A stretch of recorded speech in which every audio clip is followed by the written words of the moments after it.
안녕하세요, 여러분. 오늘 우리는 혼자 있는 집안, 조용한 오후의 거실에서 갑자기 가슴을 짓누르는 통증을 느끼는 장면으로 이야기를 시작합니다. 벽시계는 똑딱거리고 있고 창밖에서는 아이들 웃음소리가 들리는데 나만은 숨이 차고 가슴이 타들어가는 느낌에 사로잡힙니다. 평범했던 하루가 무너지는 그 순간, 나는 과연 무엇을 할 수 있을까요? 이 질문은 단순히 건강 상식이 아닙니다. 저는 82세 심장내과 전문의로 평생 수많은 환자들의 마지막 순간과 그 이후를 지켜봐 왔습니다. 많은 분들이 심장은 예고 없이 멈춘다고 생각하지만 그건 절반의 진실일 뿐입니다. 심장은 쉽게 멈추지 않습니다. 멈추기 전 단 몇 분간이나마 신호를 보냅니다. 숨이 가빠지고 식은땀이 나고 가슴이 눌리는 것 같은 불쾌한 감각. 이 모든 것이 바로 몸이 보내는 구조 요청입니다. 하지만 그 신호를 무시하고 많은 사람들이 너무 많습니다. 에이, 좀 쉬면 괜찮아지겠지. 내가 설마. 그렇게 생각하다가 골든타임을 잃습니다. 이 시간은 대부분 10분 이상 지속되며 이 짧은 시간에 무엇을 하느냐가 생사를 갈라놓습니다. 기억하셔야 할 첫 번째 진실은 이겁니다. 심장마비는 영화처럼 한순간에 쓰러지는 게 아니라는 것. 물론 그렇기도 합니다. 하지만 대다수의 실제 환자들은 몇 분간 이상한 느낌을 받으며 몸이 보내는 위험 신호를 감지합니다. 그리고 그 시간 동안 정확한 대처를 한다면 충분히 살아날 수 있습니다. 말 그대로 심장은 조용히 무너져가는 기관입니다. 갑작스러운 것이 아니라 느리게 점점 숨통을 조여옵니다. 이런 신호는 사람마다 다르게 나타날 수 있습니다. 여성과 당뇨병 환자의 경우 전형적인 가슴 통증 없이도 극심한 피로, 메스꺼움, 구토, 혹은 숨막힘만으로 심장에 문제가 생긴 것을 알릴 수 있습니다. 그래서 더더욱 평소에 자신의 몸을 잘 이해하고 이상하다는 느낌이 들었을 때 멈추는 용기가 필요합니다. 제가 몇 해 전 진료했던 한 70대 남성 환자분은 TV를 보던 중 가슴이 먹먹해졌다고 하셨습니다. 그는 원래 그런 감각을 나이 들면 있는 일이겠지라고 넘겼었지만 그날은 달랐다고 합니다. 이유는 아내가 며칠 전 보여준 짧은 건강 영상 때문이었습니다. 그 영상에서 그는 가슴이 답답할 땐 반드시 활동을 멈추라는 메시지를 기억해냈고 그 조언대로 의자에 앉아 심호흡을 하면서 119에 연락을 했습니다. 구급차가 도착했을 때 그는 아직 의식이 있었고 혈압도 안정적이었죠. 만약 계속 소파 쿠션을 정리하느라 움직이고 있었다면 이야기는 달라졌을지도 모릅니다. 이쯤 되면 궁금하실 겁니다. 그럼 나는 어떻게 대비해야 하지? 좋은 질문입니다. 오늘 우리는 그런 상황에서 할 수 있는 일들을 정확히 순서대로 말씀드릴 겁니다. 근육처럼 기억되도록 반복할 가치가 있는 이야기죠. 복잡한 의학 지식은 필요 없습니다. 이건 생존의 기술이고 누구나 배울 수 있습니다. 여기서 잠깐 기묘한 정보 하나 알려드릴게요. 심장마비로 인한 사망 중 약 17%는 화장실 안에서 발생한다고 합니다. 의외로 가장 사적인 공간, 우리가 가장 방심하고 있는 그 장소에서 심장은 신호를 보내고 사람들은 화장실에서 과로했다고만 기억합니다. 하지만 실제로는 그 순간 신호를 무시했기 때문이죠. 우리는 그 17%에 포함되지 않기 위해 배워야 합니다. 이 주제를 놓고 여전히 논란이 있습니다. 어떤 전문가는 심장마비는 운이다. 어떻게 대응해도 소용없을 수 있다고 말합니다. 물론 모든 생명이 확률 안에서 움직입니다. 하지만 저의 50년 임상 경험은 분명히 말합니다. 준비된 대응은 생존율을 확실히 높입니다. 운명에 순응하는 것도 하나의 선택이지만 살아남을 확률이 있다면 시도해야 하지 않을까요? 그러니 여러분, 이 영상을 그냥 정보로 소비하지 마시고 마치 내일 이 일이 일어날 것처럼 준비해주세요.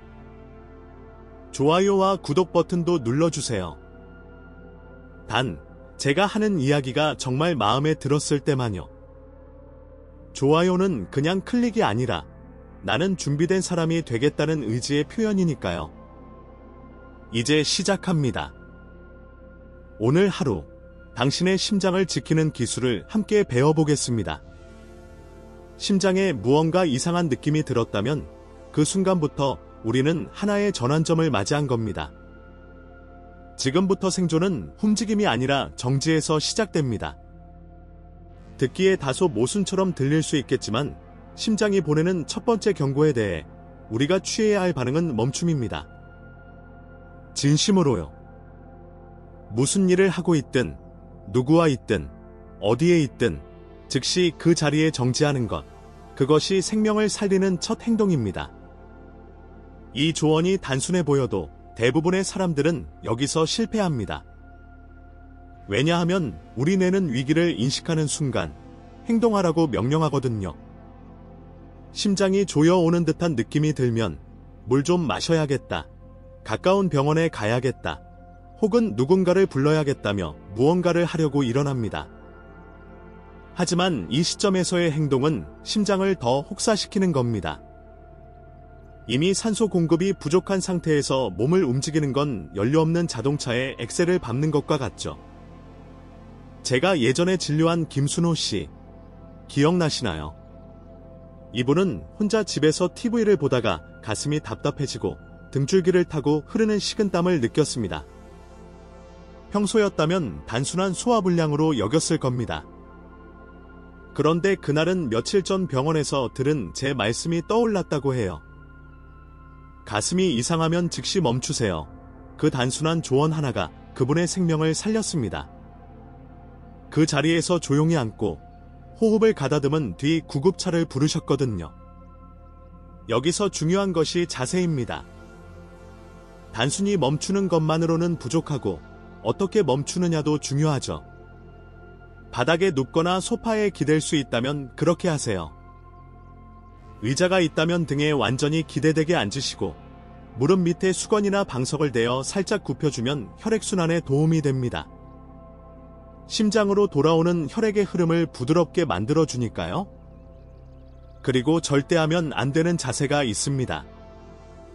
계단이나 의자 끝에 앉는 것. 이건 실신했을 때 낙상으로 이어질 수 있습니다. 바닥에 엎드리는 것도 금물입니다. 이 자세는 호흡을 어렵게 만들고 심장에 더 부담을 줍니다. 또한 화장실에서 증상이 시작됐다면 가능한 한 안전한 장소로 옮기시되 무리하지 말고 벽을 짚고 천천히 이동하세요. 이쯤에서 하나 흥미로운 사실을 소개해드릴게요. 실제 연구에 따르면 심장마비로 병원에 도착한 환자들 중 생존율이 가장 높았던 그룹은 첫 증상 발생 후 2분 이내에 모든 활동을 중단한 그룹이었다고 합니다. 반면 뭔가 하려다 5분 이상 움직인 그룹은 그 절반도 생존하지 못했습니다. 단 3분의 차이, 그게 생명을 갈라놓은 거예요. 심장이 멈추기까지는 대개 순차적인 과정이 따릅니다. 처음엔 정기적 리듬이 불규칙해지고 다음엔 혈액 공급이 떨어지며 마지막으로 의식을 잃습니다. 이때 우리가 할 수 있는 일은 무엇이냐? 바로 심장을 더 이상 딜시키지 않는 것입니다. 마치 고장난 펌프를 억지로 돌리지 말고 조용히 멈춰서 수리공이 올 때까지 기다리는 것처럼요. 이 점에서 여전히 논쟁이 있습니다. 일부 의료계에서는 무조건 누워 있어야 한다고 주장하는 쪽도 있고 앉은 자세가 더 혈류에 좋다고 말하는 전문가들도 있습니다. 하지만 결론은 간단합니다. 자신이 가장 편안하게 호흡할 수 있는 자세가 정답입니다. 몸은 스스로 알고 있습니다. 숨쉬기 좋은 방향으로 몸을 맡기세요. 이와 관련된 다소 기이한 사례가 있습니다. 제 환자 중 한 분은 심장마비 증상이 시작됐을 때 본능적으로 강아지를 안고 침대에 누웠다고 해요. 나중에 구급대원이 말하길 그 강아지 때문에 체온이 유지되고 정신이 분산되어 공황 상태에 빠지지 않아 큰 도움이 됐다고 합니다. 그야말로 의도치 않은 있어요. 흥미롭게도 미국 심장학회에서는 한때 모든 성인에게 아스피린을 일상 복용하도록 권장했지만 최근에는 그 지침을 수정했습니다. 이유는 출혈성 부작용이 예상보다 훨씬 높았기 때문입니다. 이처럼 의학은 절대적인 정답이 아니라 상황에 맞는 선택이 중요합니다.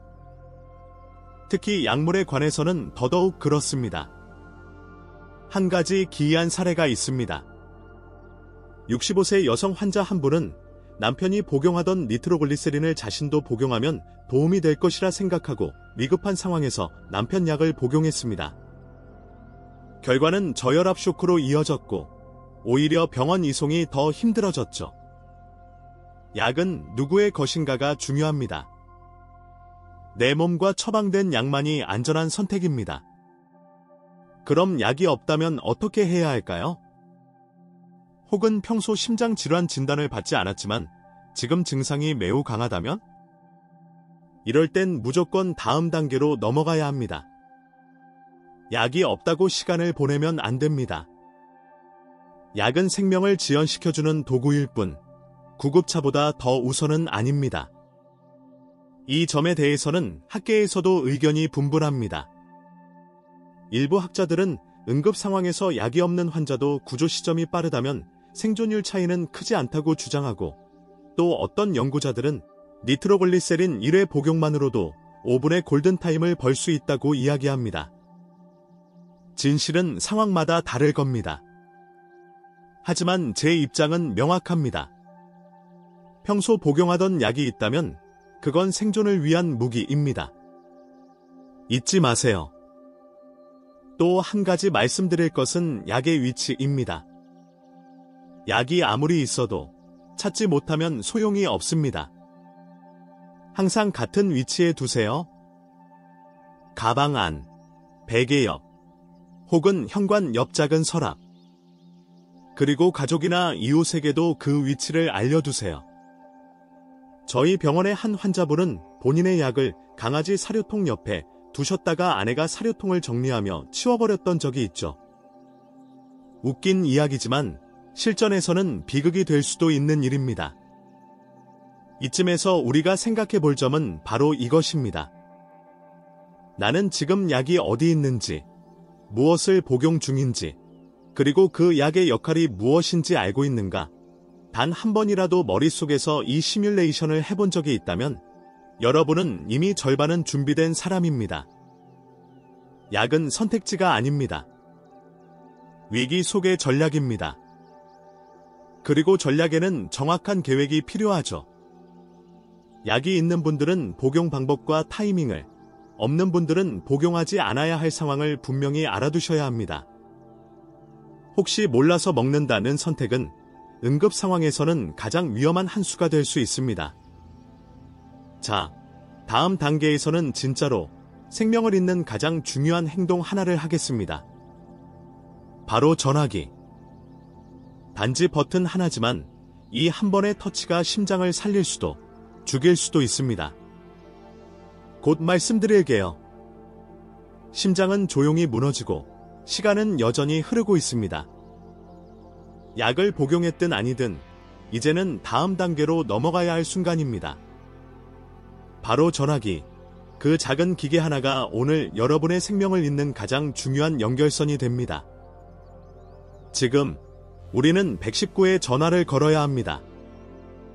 하지만 단순히 전화한다는 그 행위 안에는 생각보다 많은 심리적 장벽과 기술적인 실수가 숨어 있습니다. 이상하게도 많은 분들이 이 단계를 주저합니다. 조금만 더 기다려볼까? 괜히 구급대원들을 번거롭게 하는 건 아닐까? 혹시 잘못된 판단이면 어쩌지? 이런 생각들이 머릿속을 가득 채웁니다. 하지만 이 순간 가장 위험한 행동은 망설임입니다. 심장마비는 시간이 생명을 좀먹는 질환입니다. 발병 후 90분 이내에 혈관을 열어야 심장 근육이 살아남을 수 있고 10분을 넘기면 뇌손상 가능성도 급격히 올라갑니다. 그 어떤 망설임도 치명적일 수 있다는 뜻이죠. 그래서 저는 항상 말씀드립니다. 증상이 의심만 되어도 119를 부르라고요. 의심은 이미 신호입니다. 아까 말씀드렸던 65세의 이정수 씨도 그랬습니다. 그는 처음엔 단순한 근육통일 거라 생각하며 30분이나 참았지만 결국 통증이 심해져 119에 전화했습니다. 다행히 신속한 처치로 생명을 구했고 지금도 정기검진을 잘 받고 계십니다. 그런데 만약 그분이 조금만 더 참아보자고 했다면? 그의 심장은 이미 절반쯤 무너졌을지도 모릅니다. 자, 그럼 실제로 전화를 걸었을 때는 어떻게 해야 할까요? 구급대원과의 대화는 최대한 간결하고 정확해야 합니다. 이렇게 말해보세요. 심장마비 증상이 의심됩니다. 가슴이 조이고 숨이 찹니다. 현재 구동번지입니다. 혼자 있습니다. 이처럼 위치, 증상, 상황 딱 3가지만 명확히 전달하면 됩니다. 구급대원이 질문할 수도 있습니다. 나이, 평소 복용 중인 약, 알레르기, 기저질환, 혹시 쓰러졌을 때 문은 열려있는지 등. 이 질문에는 가능하면 침착하게 하나하나 답변하세요. 여기서 잠깐 과학적인 팁 하나 드릴게요. 위기 상황에서는 사람의 언어 능력이 평균보다 30% 이상 떨어진다는 연구 결과가 있습니다. 두려움은 말의 구조를 단순하게 만들고 긴 문장은 뇌가 처리하지 못합니다. 그래서 미리 말할 문장을 머릿속에 저장해두는 게 좋습니다. 아까 그 문장 그대로 외워두셔도 좋습니다. 심장마비 같습니다. 주소는 입니다. 혼자 있습니다. 한 가지 더. 가능하다면 휴대폰 충전기 근처에 앉으세요. 배터리가 얼마 남지 않았다면 전원에 꽂고 통화하세요. 통화 도중 전원이 꺼지는 일만큼 당황스러운 것도 없습니다. 특히 혼자 계신 경우 이건 생명을 끊는 전선이 될 수 있습니다. 또 하나, 통화를 끝내지 마세요. 전화는 계속 연결 상태를 유지하세요. 많은 분들이 다 말했으니 끊겠습니다 라고 하시는데 이건 잘못된 습관입니다. 구급대원은 당신의 호흡, 숨소리, 음성 떨림 등을 들으며 상태를 판단하고 있습니다. 전화기를 귀에 대고만 있어도 좋습니다. 그들이 위치를 추적하고 오고 있다는 사실만으로도 우리는 조금 더 버틸 수 있습니다. 지금 이 상황에서 심리적인 싸움도 만만치 않습니다. 내가 진짜 위급한 상황인지 아니면 예민한 것인지 혼란스럽죠. 이건 누구에게나 오는 감정입니다. 하지만 저는 이런 분들에게 항상 이렇게 말씀드립니다. 괜찮으면 다행인 거고 위급하면 더더욱 다행입니다. 왜냐하면 신고했기 때문이죠. 구급차는 빨리 부르면 부를수록 효율이 높아지는 구조 시스템입니다. 여기서 공개되지 않은 약간 기이한 정보 하나 드릴게요. 어떤 연구에서는 심장마비 증상을 겪은 환자 중 첫 전화로 딸에게 전화를 건 경우보다 바로 119에 전화를 건 경우가 생존율이 18% 더 높았다고 나옵니다. 이유는 간단합니다. 사랑하는 사람에게 먼저 알리고 싶은 건 자연스러운 본능이지만 구조는 그 다음입니다. 나중에 따님께 말해도 늦지 않습니다. 먼저 119입니다. 이와 관련해 논쟁도 있었습니다.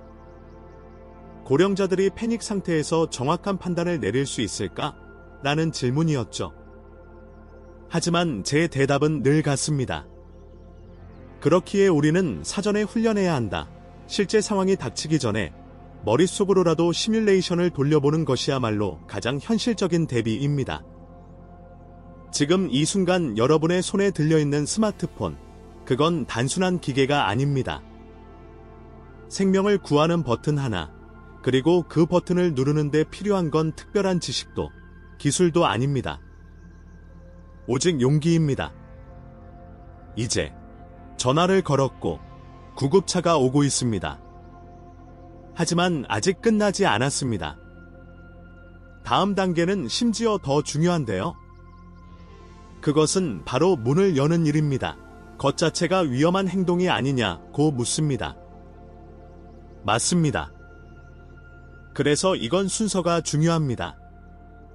먼저 앉고 약을 복용하고 119에 신고한 다음 증상이 아주 심하지 않은 경우에 한해 문을 열러갑니다.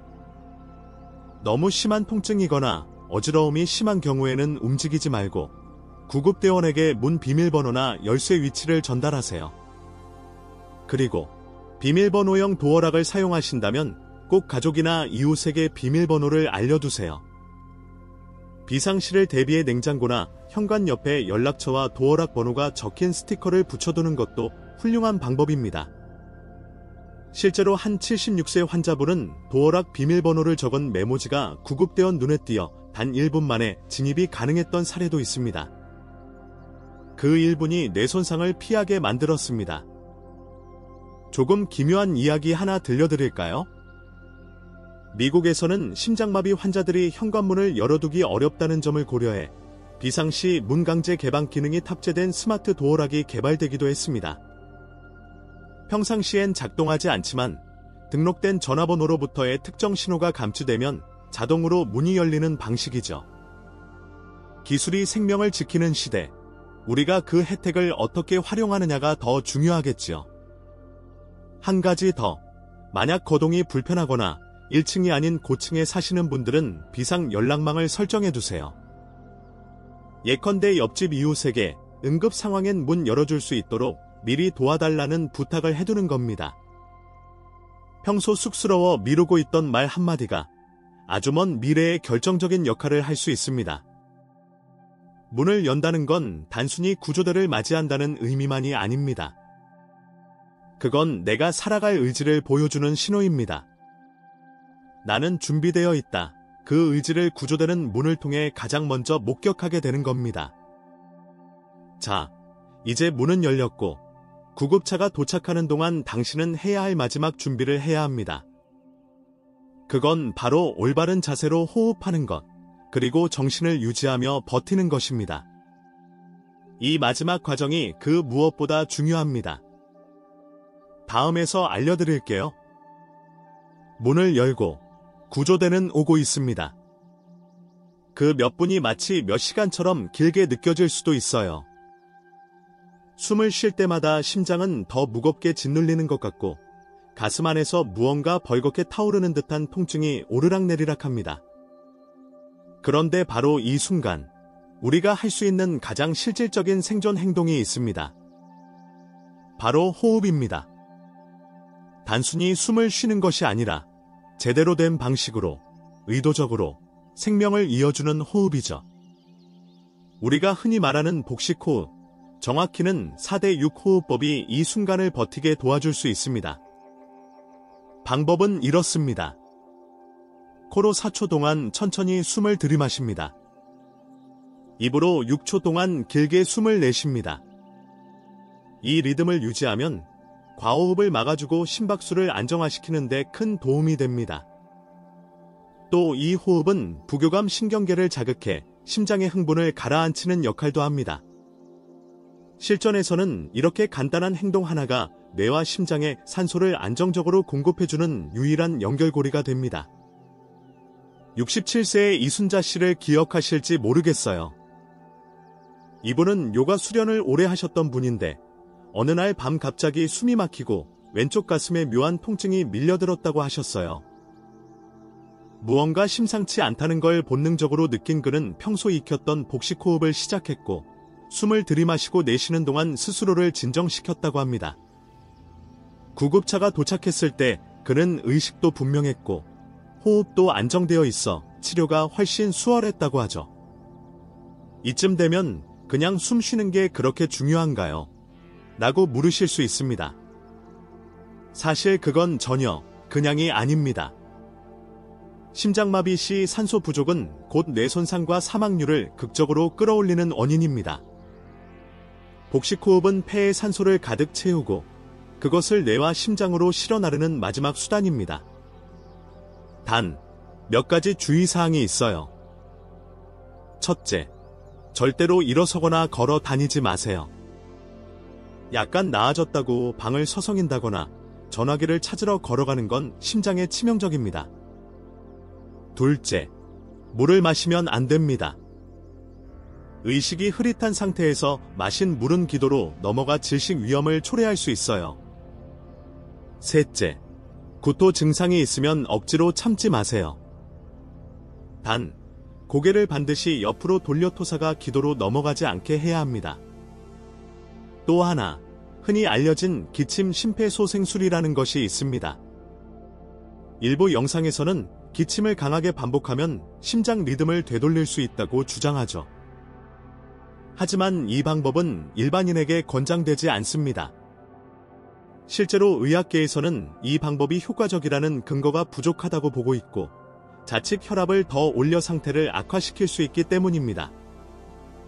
따라서 호흡은 반드시 자연스럽고 복부 중심의 천천한 리듬을 유지해야 합니다. 이건 단순한 이완 기법이 아니라 심장을 보호하는 능동적 생존술이에요. 괜찮으시다면 지금 이 순간 잠깐 따라해보세요. 코로 4초, 천천히 들이마시고 입으로 6초, 길게 내쉬며 배를 눌러주세요. 이 리듬을 기억해두세요. 언젠가 당신이나 누군가를 살릴 수 있습니다. 그리고 정신을 유지하기 위해 자신에게 계속 말을 거세요. 지금 숨 쉬고 있어. 아직 의식이 또렷해. 이렇게 작은 독백이 위기의식 상태에서 정신을 붙잡아주는 고리가 됩니다. 구조대가 도착할 때까지 이 자기확신이 의식 유지에 큰 도움이 된다는 연구도 있어요. 자, 이제 마지막 팁을 드릴게요. 바로 스마트폰의 의료정보 설정입니다. 아이폰은 건강 앱, 안드로이드는 응급정보 설정에서 여러분의 알레르기, 복용 약물, 질병 이력, 응급 연락처 등을 등록할 수 있어요. 그리고 이 정보는 잠금 화면에서도 바로 확인이 가능하도록 설정해 두실 수 있습니다. 76세의 정문식 씨는 이 설정 덕분에 생명을 구하셨습니다. 와파린이라는 특수 혈액응고 억제제를 복용 중이었는데 의식을 잃고 쓰러졌을 때 구급대원이 휴대폰을 통해 해당 정보를 확인하고 바로 응급실에 전달한 덕분에 올바른 치료를 받을 수 있었습니다. 설정하는 데 5분, 그로 인해 얻은 생명은 수십 년입니다. 마지막 정리해볼까요? 절대 움직이지 말 것. 복식호흡으로 천천히 산소를 공급할 것. 정신을 잃지 않도록 자기에게 말을 걸 것. 구급대원이 도착하면 의식이 있다면 복용한 약물과 증상을 간단히 말해줄 것. 평소 응급 의료정보 설정을 해둘 것. 우리가 혼자 있을 때도 자신을 지킬 수 있도록 이 모든 것들을 마음속에 새겨두시기 바랍니다. 지금까지 혼자 있을 때 심장마비가 올 경우에 대처할 수 있는 7단계 생존법을 나눴습니다. 누구나 겪을 수 있는 순간, 그러나 그 누구도 대비하지 않는 순간. 우리는 이제 그 순간에 어떻게 대응해야 하는지 천천히 그러나 분명하게 배웠습니다. 심장마비는 갑자기 오지 않습니다. 몸은 신호를 보냅니다. 우리는 그 신호를 감지하고 정지하고 약을 복용하고 구조를 요청하며 문을 열고 호흡을 유지하는 과정 속에서 생명을 지켜낼 수 있습니다. 무엇보다 중요한 건 이 일들이 실제로 일어나기 전부터 머릿속으로 연습하고 준비하고 주변 사람들과 공유해두는 것입니다. 이 정보는 나 하나만 알고 있어선 아무런 의미가 없습니다. 부모님, 배우자, 친구, 혼자 지내는 이웃에게도 꼭 알려주세요.